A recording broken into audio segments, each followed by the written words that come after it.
স্বাধিকার প্রতিষ্ঠার উদ্দেশ্যে আলাদা হবার অধিকার দাবি করে তাদেরকে বিচ্ছিন্নতাবাদী বলে অভিযুক্ত করা, বিবাহ বিচ্ছেদের অধিকারকে পারিবারিক ব্যবস্থা ধ্বংসের নামান্তর বলে অভিযোগ করার মতোই নির্বুদ্ধিতা এবং অসততা, লিখেছেন V.I. লেনিন।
নিউইয়র্ক 20 জুলাই। জাতিসংঘ ঘোষণার বিভিন্ন অনুচ্ছেদে মানবিক অধিকার সংরক্ষণে আন্তর্জাতিক স্বীকৃতি ব্যাপক আশাবাদের সূচনা করে। এই ঘোষণার মুখবন্ধে মৌলিক মানবাধিকারের প্রতি জাতিসংঘের পূর্ণ আস্থা জ্ঞাপন করে নারী পুরুষ নির্বিশেষে প্রতিটি মানুষের সমান অধিকারের পূর্ণ স্বীকৃতি বর্ণিত হয়েছে। Stop. Deadline Saigon 20 July. Stop. এই দিন মার্কিন জেট ফাইটার, হেলিকপ্টার এবং গানশিপগুলো ভিয়েতনামের গ্রামাঞ্চলে নৃশংস রকেট হামলা চালিয়েছে। সেই সঙ্গে B-52 বোমারু বিমানগুলি 12 লক্ষ টন শক্তির সমান বিস্ফোরক নির্বিচারে নিক্ষেপ করেছে। মার্কিনীরা 15,000 পাউন্ড ওজনের ডেইজি কাটার নামক একটি নতুন নারকীয় বোমার পরীক্ষামূলক ব্যবহারও করেছে। ডেডলাইন বনগা 20 জুলাই। স্টপ। ওদেরকে খুঁজে বার করতে অসুবিধা হয়নি। দেখলাম দিগন্ত বিস্তৃত আধমরা মানুষের চলমান মিছিল। দেহের শক্তি নিঃশেষ, তবু ওদের চলতে হয়। স্টপ। মাথায় বয়ে নিয়ে চলেছে ওদের শেষ পার্থিব সম্বল। স্টপ। অধিকাংশের দৃষ্টি উদ্ভ্রান্ত। নৃশংস গণহত্যার ভীতি ছড়িয়ে আছে ওদের চোখে, মুখে, সারা দেহে।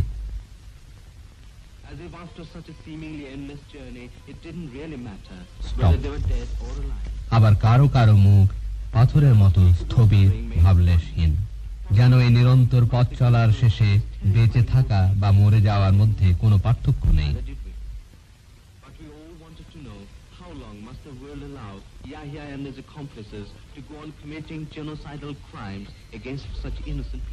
দিনের পর দিন শরণার্থীর মিছিল এগিয়ে চলে। আহার নেই, ঘুম নেই, দুঃসহ ক্লান্তি, তবু থেমে বিশ্রাম নেবার উপায় নেই। শেষ পর্যন্ত সত্যি বিশ্রামের সুযোগ আসে। কেউ কেউ স্থান পায় গাছতলায়, বাকিরা আশ্রয় নেয় কোনো গুদাম ঘরে। ভারতে এ ধরনের বহু শরণার্থী শিবির খোলা হয়েছে, কিন্তু প্রতি ঘন্টায় যখন হাজার হাজার শরণার্থী আসতে থাকে, তখন এতগুলো শিবিরও স্থান সংকুলান হয় না। পার্শ্ববর্তী একটি শিবিরে এক বৃদ্ধাকে দেখলাম। কাদার ভেতর দিয়ে কোনো রকমে হেঁটে চলেছেন। বৃষ্টি নামার আগেই তাকে মাথা গোঁজার একটি জায়গা খুঁজে পেতে হবে, কিন্তু কোথাও 1 ইঞ্চি জায়গাও নেই। 90 বছরের এই বৃদ্ধা কিছুতেই বিশ্বাস করতে পারেন না যে জীবনের শেষ প্রান্তে এসে এই ভরা বর্ষায় একটু ঠাঁইও পাবেন না। মরণের আতঙ্ক আবার মাথা চাড়া দিয়ে ওঠে।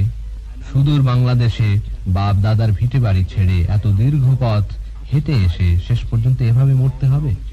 স্টপ। অন্য একটি শিবিরে একজন কিশোরীকে দেখলাম। বয়স বড়জোর 16। ওর বাবা ছিলেন খুলনার এক ব্যবসায়ী। কারফিউর সময়ে হানাদার সৈন্যরা ওদের ঘরে প্রবেশ করে। তারপর এই কিশোরীকে মেঝে ফেলে 6 জন হানাদার পশু পালা করে ধর্ষণ করে। চলে যাবার আগে ওর বাবা 2 ভাই আর কাকাকে লাইন করে দাঁড় করিয়ে গুলি করে হত্যা করে।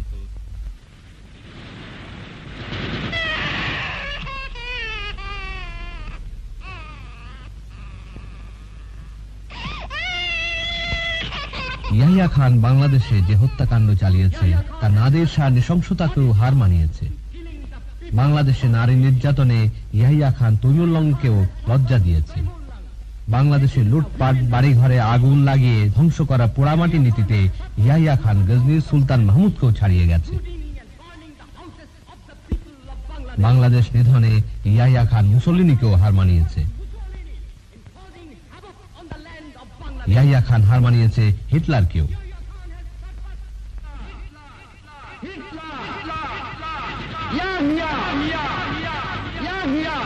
অন্য একটি শিবিরে 80 বছরের এই বৃদ্ধ তার রাজশাহী জেলার গ্রামে পাকিস্তানি হানাদারদের অত্যাচারের বর্ণনা দিলেন। প্রথমে পাকিস্তান বিমান বাহিনী আকাশ থেকে মেশিন গানের গুলিতে 20 জনেরও বেশি লোককে হত্যা করে। তারপর আসে সৈন্যরা। তারা প্রথমে নিকটস্থ শহরে ক্যাম্প করে সবাইকে দৈনন্দিন কাজকর্ম করে যেতে বলে। কয়েক ঘন্টা পর ওরা হঠাৎ গ্রামবাসীদের উপর আক্রমণ চালায়। প্রথমে কর্মক্ষম পুরুষদের লাইন করে দাঁড় করিয়ে গুলি করে হত্যা করে। বাড়ি বাড়ি ঢুকে নির্বিচার নারী ধর্ষণ। এখানেই শেষ নয়, গ্রাম ছেড়ে যাবার আগে অধিকাংশ বাড়িঘর আগুন লাগিয়ে পুড়িয়ে দেয়। বৃদ্ধ জিজ্ঞাসা করছিলেন, কি অপরাধে এই অত্যাচার? জাতিসংঘ সনদের লক্ষ্যসমূহের মধ্যে রয়েছে আন্তর্জাতিক সহযোগিতার মাধ্যমে বর্ণ, ভাষা, ধর্ম এবং নারী পুরুষ নির্বিশেষে সবার জন্য মানবাধিকার এবং মৌলিক স্বাধীনতা নিশ্চিত করা। Deadline, Washington, 22 July. স্টপ। খ্যালি মামলা। লেফটেন্যান্ট উইলিয়াম খ্যালির বিরুদ্ধে হত্যা মামলায় প্রেসিডেন্ট নিক্সন অপরাধীর পক্ষে হস্তক্ষেপ করেন। ভিয়েতনামের মিলাই গ্রামে শত শত নিরস্ত্র নারী পুরুষ শিশুকে হত্যার অপরাধে ক্যালিকে আদালতে দোষী সাব্যস্ত করা হয়েছিল।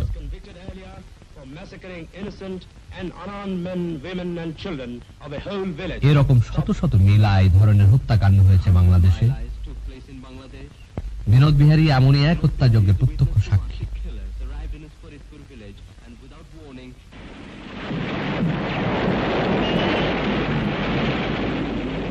ফরিদপুরে রাক্ষসী হানাদাররা 253 জন পুরুষ, নারী, শিশুকে হত্যা করে। 25শে মার্চের সেই কালো রাত থেকে ঢাকায় সংঘটিত এরকম অসংখ্য হত্যাকাণ্ডের বহু সাক্ষী জীবিত আছে। হানাদার সৈন্যরা শত শত শ্রমিক আর তাদের পরিবার বর্গকে তাদের ঘরে আগুন লাগিয়ে মেশিন গানের গুলিতে হত্যা করে। বুড়িগঙ্গা নদীর পূর্ব তীরের জিঞ্জিরা বাজারে রক্ত পিপাসু দানবরা এক সন্ধ্যায় 6000-এরও বেশি নরনারী শিশুকে হত্যা করে।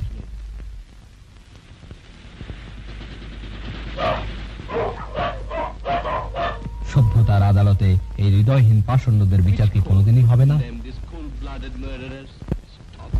আদি বাংলার প্রাচীন রাজধানী গৌড়ে পৌঁছে ইতিহাসের এক নিষ্ঠুর পরিহাস লক্ষ্য করলাম। কয়েক শতাব্দী পূর্বে এখানে বাঙালি জাতির কত গৌরবময় অধ্যায় রচিত হয়েছে। প্রাচীন বাংলার পরাক্রমশালী রাজা নবাবরা গৌড়ীয় রাজপ্রাসাদ থেকেই শস্য শ্যামলা বাংলাকে শাসন করেছেন। আজ তাঁদেরই উত্তর পুরুষরা ফিরে এসেছে। কেবল ছিন্ন বস্ত্র, কপর্তকহীন, আশ্রয়হীন এবং ক্ষুধার্ত। মধ্যযুগীয় বর্বরদের নিষ্ঠুর হত্যাকাণ্ড থেকে পালিয়ে বাঁচতে গৌড়ে জাতির ইতিহাস যেন আবার নতুন করে শুরু হলো। এতগুলো শতাব্দী এখানে যেন অচল স্থবির হয়ে দাঁড়িয়েছিল। আজ এই ভীত সন্ত্রস্ত ছিন্নমূল মানুষগুলো ইতিহাসেরই জিম্মি। সমগ্র মানব জাতির বিবেক এত বড় অন্যায়ের কালিমা থেকে মুক্ত হতে পারে না।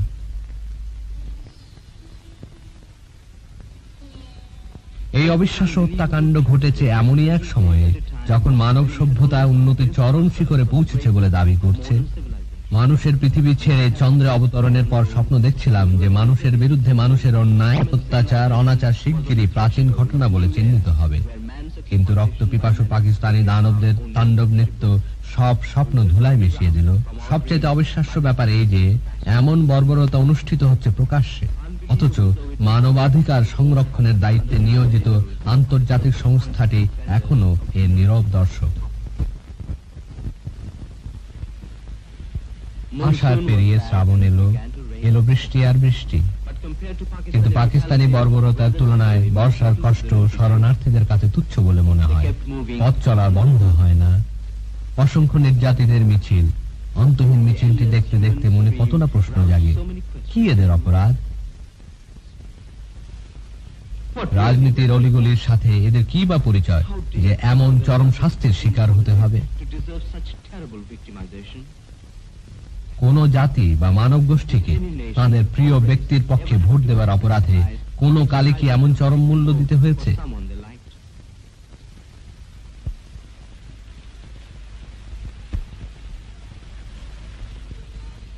শরণার্থীদের মিছিল দেখতে দেখতে হঠাৎ একটি অস্বাভাবিক ঘটনা চোখে পড়ল। কাছে এগোলাম, দেখলাম এক বৃদ্ধা। বয়স ৮০ হতে পারে, ১০০ হতে পারে। চোখের দৃষ্টি ঝাপসা হয়ে এসেছে।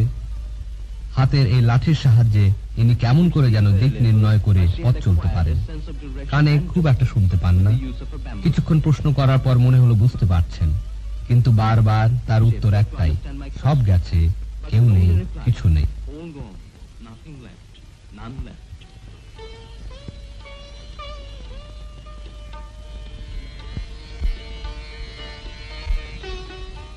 It was amazing that with so little power in her eyes, she dared to take on the hazardous journey. অবাক লাগে, প্রায় দৃষ্টি শক্তিহীন হয়েও এমন বিপদপূর্ণ পথে এমনি করে গড়িয়ে গড়িয়ে প্রায় ১০০ মাইল রাস্তা ইনি এলেন কি করে? এই অবিশ্বাস্য পরিশ্রমের পর ইনি কি বেঁচে থাকবেন? পাকিস্তানি বর্বরদের পৈশাচিক অত্যাচার কোন পর্যায়ে পৌঁছলে এমন মৃত্যু পথযাত্রীরাও পালিয়ে মরতে চায়? The observance of fundamental human rights has, insofar as it is the subject matter of legal obligation, ceased to be one of exclusive অথচ মানবাধিকার সংরক্ষণের দায়িত্ব নিয়ে কত গাল ভরা কথাই না জাতিসংঘ সনদে লিপিবদ্ধ হয়ে আছে।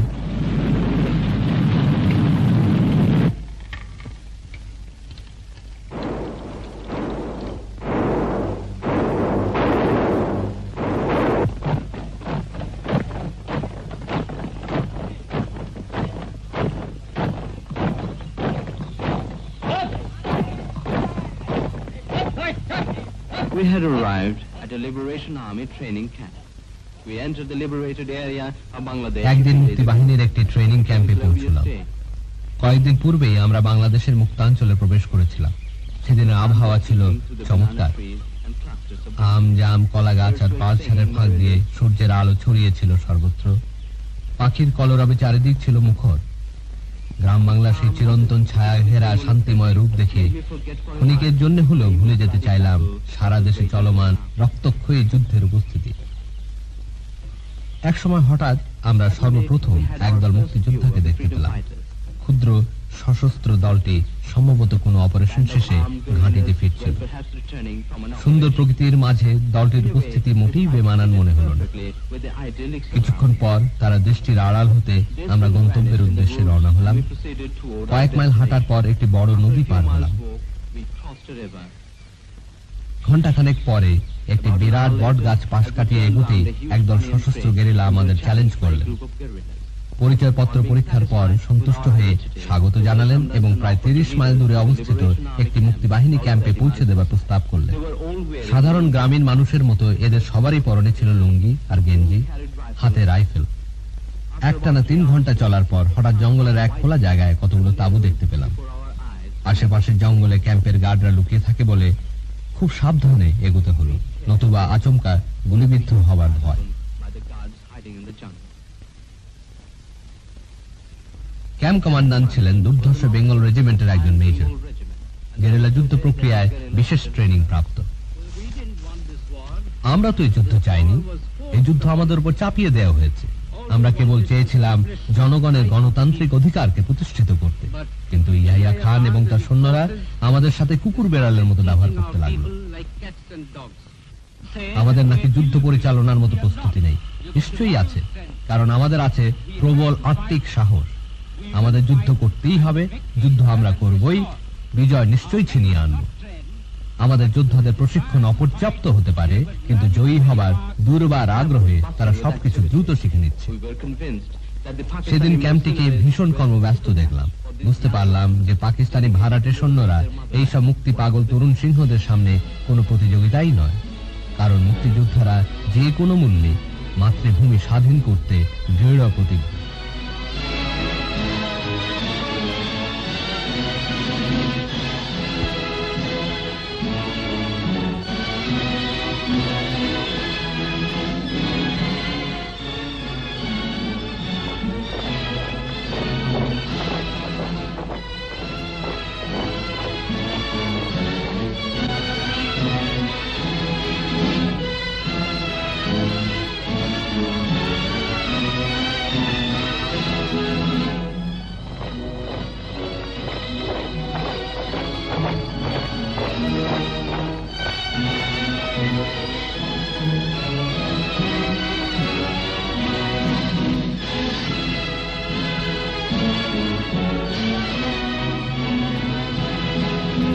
সারা রাত জঙ্গল পথে গিয়ে আমরা ভারতীয় বর্ডার এলাকায় পৌঁছলাম।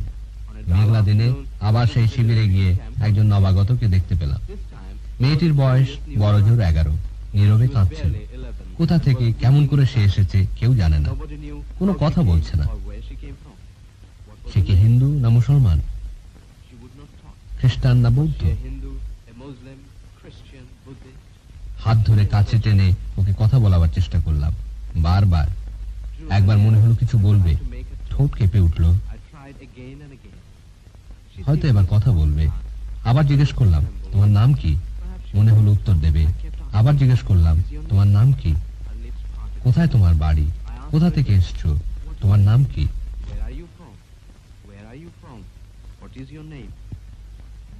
না, শেষ পর্যন্ত কিছুই বলল না। বলার আছেই বাকি। এ তো সেই লক্ষ কোটি 7.5 কোটি বাঙালি নারী পুরুষ শিশুরই একজন, যাদের প্রত্যেকেরই পাকিস্তানি বর্বরদের লোমহর্ষক অত্যাচারের কোনো না কোনো কাহিনী বলার আছে। এদের এক একটি মুখ যেন ইতিহাসের প্রেক্ষাপটে আঁকা অমানসিক নির্যাতনের এক একটি ভাস্কর্য কর্ম।